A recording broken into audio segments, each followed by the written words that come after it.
तो दोस्तों आज हम रिवाइज करेंगे विज्ञान के एनसीईआरटी महत्वपूर्ण क्वेश्चन, जिसमें से 40 महत्वपूर्ण क्वेश्चन है जो विद्युत धारा चुंबकीय प्रभाव से संबंधित है। तो चलिए क्वेश्चन को शुरू करते हैं। पहला क्वेश्चन है,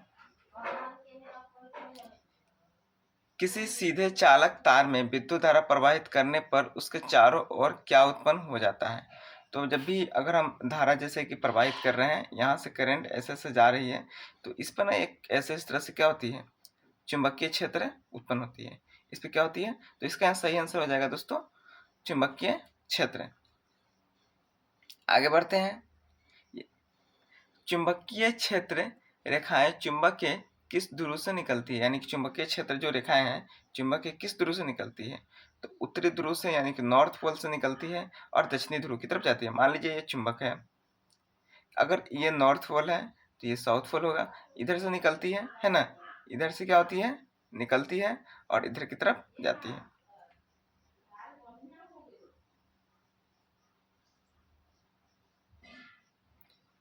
चुंबक के भीतर चुंबकीय क्षेत्र रेखाओं की दिशा क्या होती है, तो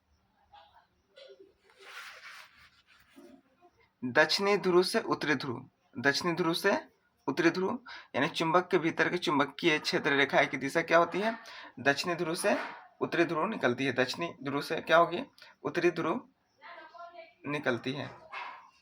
अब जैसे कि हो गया यह साउथ पोल, ये हो गया नॉर्थ पोल, दक्षिणी ध्रुव है ना, तो इससे क्या होगा, ये उत्तरी ध्रुव ऐसे जाएंगी, ऐसे इस तरह से, है ना, इस तरह से।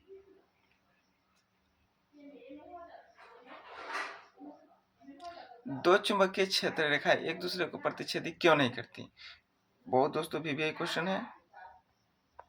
दो चुंबकीय क्षेत्र रेखाएं एक दूसरे को प्रतिच्छेदी क्यों नहीं करती, क्योंकि प्रतिच्छेदी बिंदु पर दिशा की दो मान संभव होंगे जो असंभव है। क्योंकि प्रतिच्छेदी बिंदु जो होती है, दिशा की जो दो मान होती है, दिशा की जो दो मान होती है वो क्या होगी, असंभव होगी।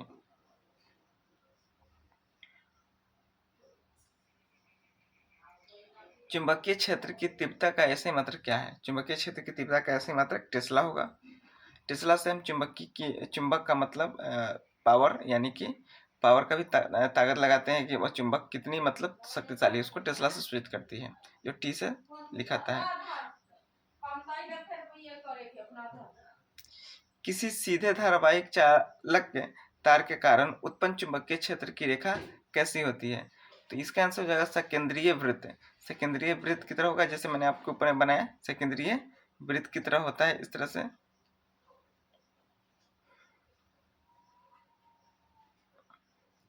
सीधे धारावाहिक चालक के चारों ओर चुंबकीय क्षेत्र की दिशा ज्ञात करने के लिए किस मान का उपयोग किया जाता है, तो दक्षिणी हस्त अंगूठा नियम। दक्षिणी जो हस्त अंगूठा नियम, जो अंगूठे का जो फोटो है ना, ऐसी वाली है ना, अंगूठे का जो फोटो है ना, ये दक्षिणी हस्त अंगूठे का नियम है। इससे हम मतलब धारावाहिक चुंबकीय क्षेत्र को उत्पन्न कर सकते हैं। यदि किसी सीधे तार में धारा ऊपर की ओर प्रवाहित हो रही है, यदि किसी सीधे तार में धारा ऊपर की ओर प्रवाहित तो चुंबकीय क्षेत्र की दिशा ऊपर में कैसी, मतलब क्या दिखाती है, तो वाम की तरफ होगा, इस तरह से अंगूठा, है कि नहीं।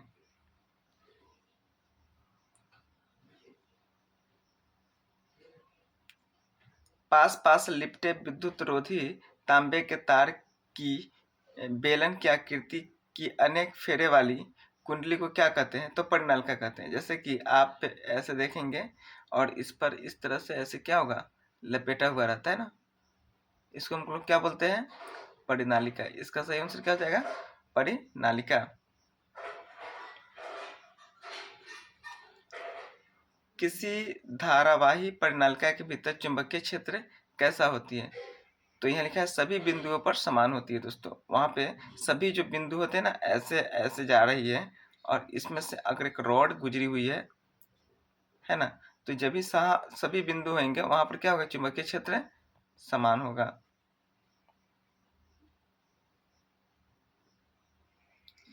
परिनालिका के भीतर तीव्र चुंबकीय क्षेत्र का उपयोग करके किसी चुंबक चुंबकीय पदार्थ जैसे नरम लोहे को चुंबक बनाने की प्रक्रिया से बने चुंबक को क्या कहते हैं? विद्युत चुंबक कहते हैं, क्योंकि विद्युत चुंबक एक सीमित समय के लिए होती है ना, सीमित समय के लिए होती है, जिसमें जब भी धारा प्रवाहित होती है तो वो रहती है और फिर धारा प्रवाहित नहीं होने से वो हट जाती है। चुंबकीय क्षेत्र में रखे किसी धारावाहिक चालक पर लगने वाले बल की दिशा किस नियम से ज्ञात की जाती है? फ्लेमिंग के वायम हस्त नियम हो जाएगा, यानी कि लेफ्ट हैंड रूल। फ्लेमिंग के लेफ्ट हैंड रूल से हो जाएगा चुंबकीय क्षेत्र पर लगे बल की दिशा को प्राप्त करने के लिए। फ्लेमिंग के हस्त नियम से हो जाएगा। फ्लेमिंग के वाम हस्त नियम में तर्जनी उंगली किसकी दिशा को प्रदर्शित करती है? यानी कि जो है तर्जनी उंगली जो है किसकी दिशा को प्रदर्शित करती है? चुंबकीय क्षेत्र की दिशा हो जाएगी दोस्तों। इसका आंसर हो जाएगा तर्जनी जो है वो चुंबकीय क्षेत्र की दिशा को प्रदर्शित करेगी। जो सबसे नीचे की तरफ होती है ना, अंगूठा का जो सबसे नीचे वाली होती है, सबसे नीचे यानी कि हाथ में जो 5 उंगली होती है उसमें सबसे छोटी और नीचे वाली उसी को चुंबकीय क्षेत्र की दिशा क्या करती है? प्रदर्शित करती है।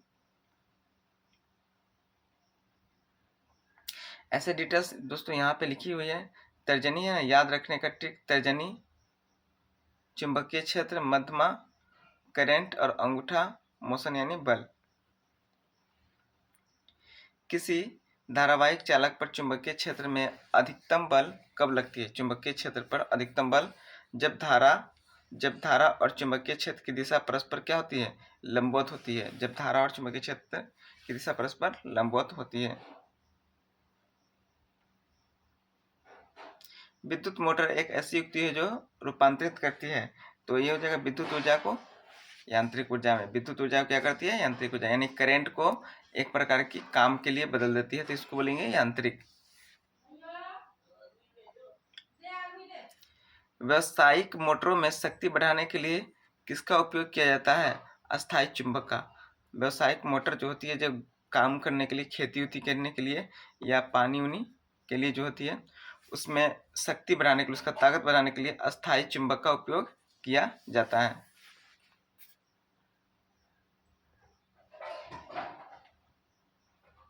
विद्युत मोटर में धारा की दिशा को बदलने वाली युक्ति को क्या कहते हैं? विद्युत मोटर है, उसमें अगर धारा की जो दिशा अगर इधर की जा रही है, तो अगर धारा की दिशा इधर बदल दिया जाए तो उसे क्या कहेंगे?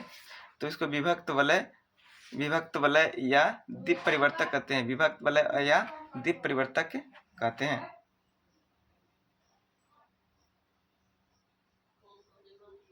वह घटना जिसमें किसी चालक में बदलते चुंबकीय क्षेत्र के कारण दूसरे चालक में विद्युत धारा प्रेरित होती है, क्या कहलाती है?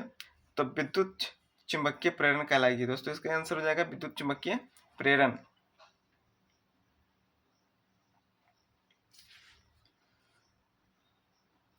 किसी परिपथ में विद्युत धारा की उपस्थिति का पता लगाने के लिए किस उपकरण का प्रयोग किया जाता है? कि अगर इस परिपथ में विद्युत धारा उत्पन्न हो रही है, इसका पता लगाने के लिए किसका? तो गैल्वेनोमीटर हो जाएगा दोस्तों। इसका आंसर हो जाएगा गैल्वेनोमीटर, यानी परिपथ में विद्युत चुंबकीय क्षेत्र को पता लगाने के लिए गैल्वेनोमीटर का प्रयोग करता है। प्रेरित धारा की दिशा ज्ञात करने के लिए किस नियम का प्रयोग किया जाता है? प्रेरित धारा की दिशा ज्ञात करने के लिए फ्लेमिंग के दक्षिणी हस्त नियम का कहते हैं, यानी राइट हैंड रूल को कहते हैं फ्लेमिंग के दक्षिणी हस्त, यानी प्रेरित धारा में दिशा ज्ञात करने के लिए।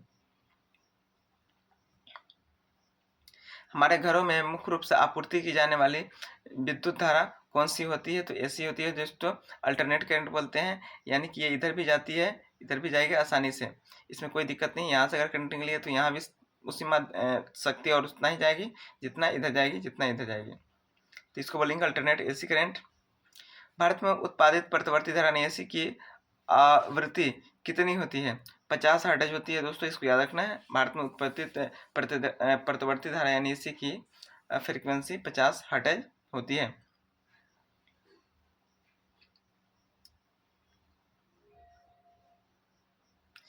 दृष्टि तथा दृश्य की तुलना में प्रवृत्ति सबसे बड़ा लाभ होती है।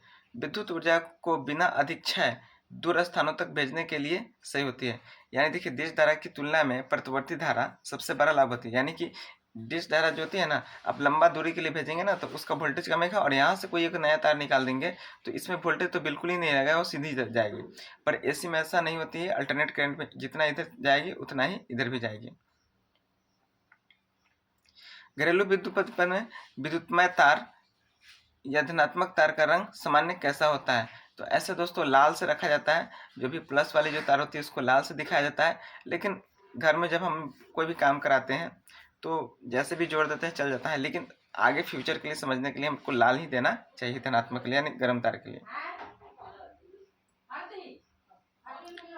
घरेलू परिपथ उदासीन तार यानी ऋणात्मक का आवरण किस कलर का होता है? तो दोस्तों इसका हो जाएगा काला। याद रखना है कि जब भी हम लोग अगर मान लेते हैं यानी कि परिपथ में जैसे कि उदासीन जो होती है ना ऋणात्मक, उसके लिए हम काला रखेंगे और धनात्मक के लिए हम लाल।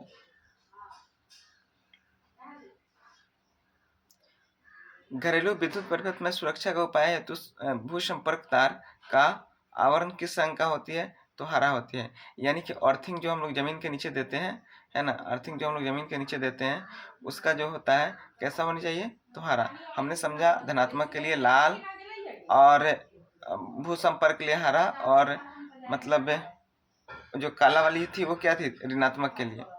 काला जो था ऋणात्मक के लिए था।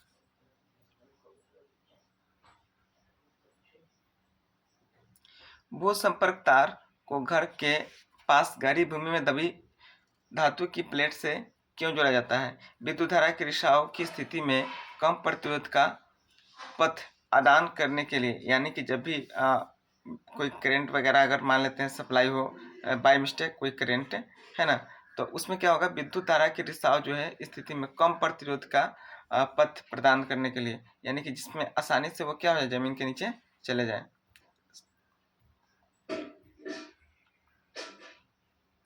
लघु पतन शॉर्ट सर्किट के समय परिपथ में विद्युत धारा का मान क्या हो जाता है? बढ़ जाता है। बहुत ही अधिक बढ़ने की वजह से घरेलू क्या होता है? घरेलू उपकरण जो होते हैं वो क्या होते हैं? नष्ट होने लगते हैं।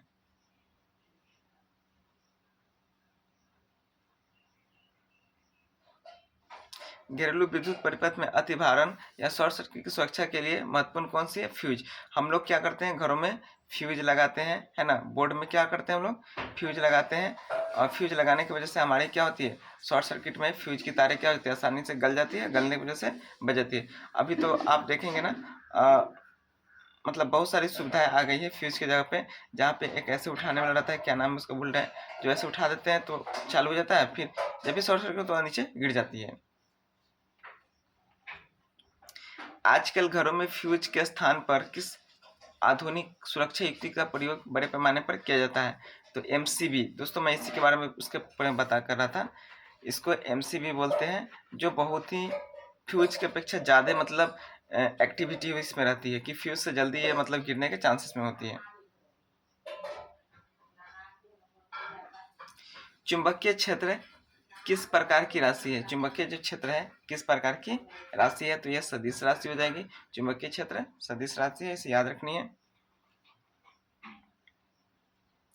दिक्सूची सुई वास्तव में क्या है? एक छोटा सा छड़ चुंबक है। दिक के सूची सुई जो है, कंपास जो है, एक छोटा सा क्या है? छड़ चुंबक है।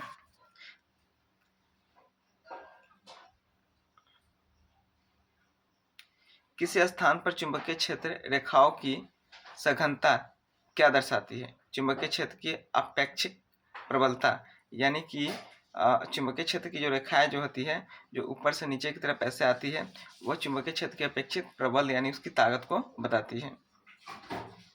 यदि किसी चालक तार में फेरों की संख्या बढ़ा दी जाए तो उत्पन्न चुंबकीय क्षेत्र का मान क्या हो जाएगा? तो बढ़ जाएगा, क्योंकि अधिक अगर तारे रहेंगे तो अधिक से अधिक चुंबकीय क्षेत्र उत्पन्न होंगे, है ना। अधिक से अधिक चुंबकीय क्षेत्र क्या होंगे? उत्पन्न होंगे। तो अगर फेरे बढ़ जाएगी किसी चालक में, मतलब फेरे जो होती है लपेटे जो बढ़ जाएंगे तो चुंबकीय क्षेत्र क्या हो जाएगी? बढ़ जाएगी।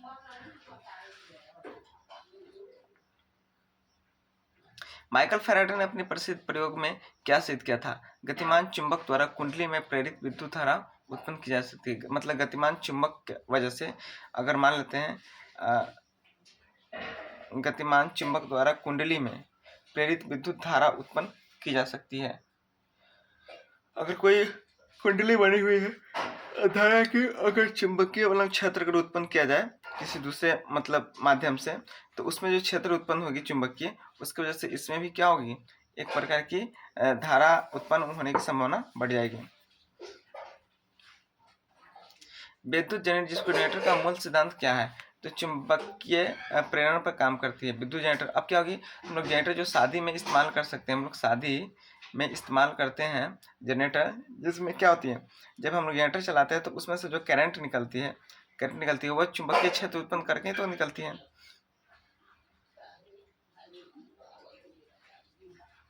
किसी परिपथ में अतिभारण कब होता है?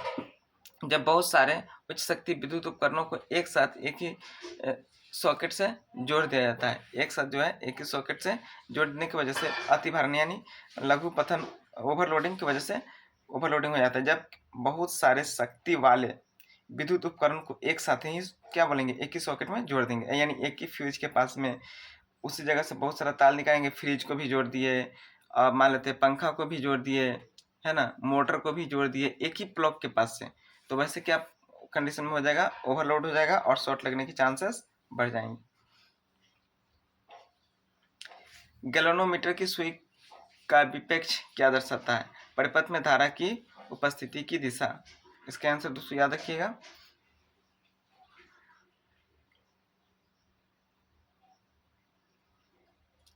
मानव शरीर के किन दो मुख्य अंगों में महत्वपूर्ण चुंबकीय क्षेत्र उत्पन्न होती है? मानव शरीर के किन दो मुखों में